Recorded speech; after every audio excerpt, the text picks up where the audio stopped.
How's everybody doing this evening? Alright, so let's get straight to it.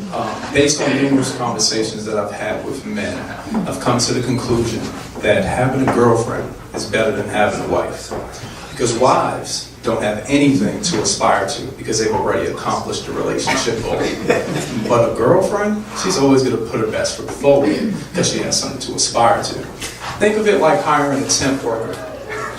I feel it. So they're going to do whatever it takes to get the job, but then when they get it, the productivity rates decline rapidly. But you know, when you don't live with your girlfriend, you miss them, and you actually look forward to seeing them.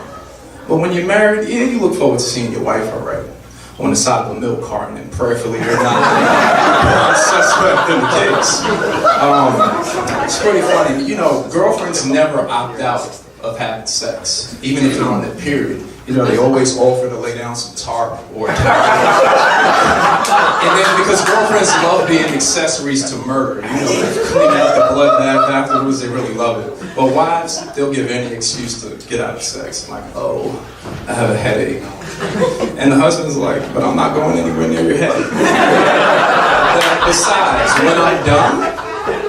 when I'm done, you'll be so concerned about the UTI that you'll completely forget. So the UTI is like a new form of Tylenol. It's like Tylenol CB for crotch burning. But it's pretty wild.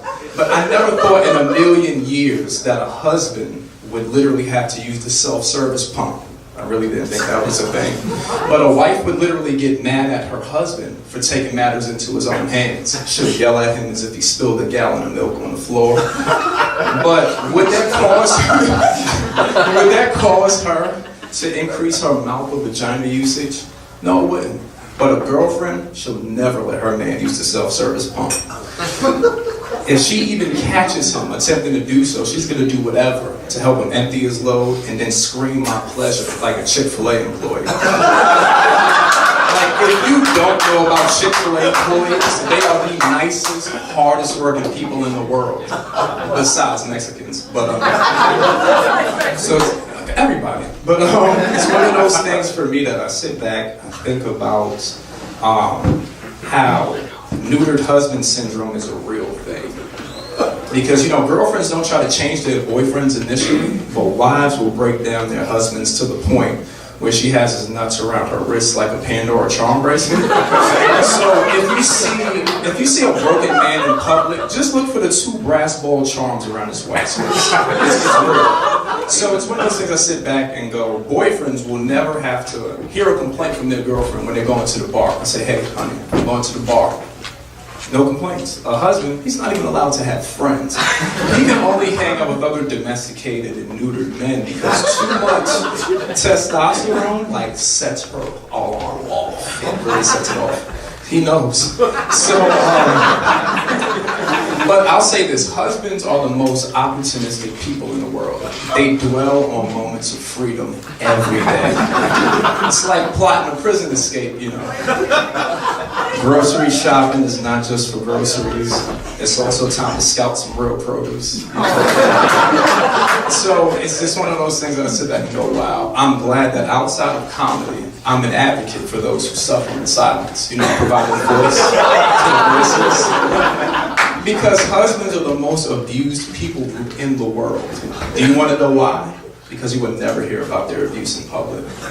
Because wives are apex predators who use their minds and bodies as weapons to keep them in check. Tell me the last time you heard a husband complain in public about his wife. Exactly.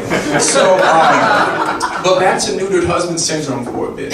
It's the leading cause to the pussification of America. Because neutered husbands lead to neutered dads, which leads to an entire nation of children with nut allergies.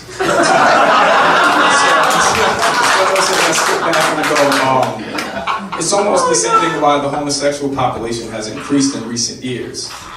It's because, what? Gender fluidity? No. Consuming too much soy? No.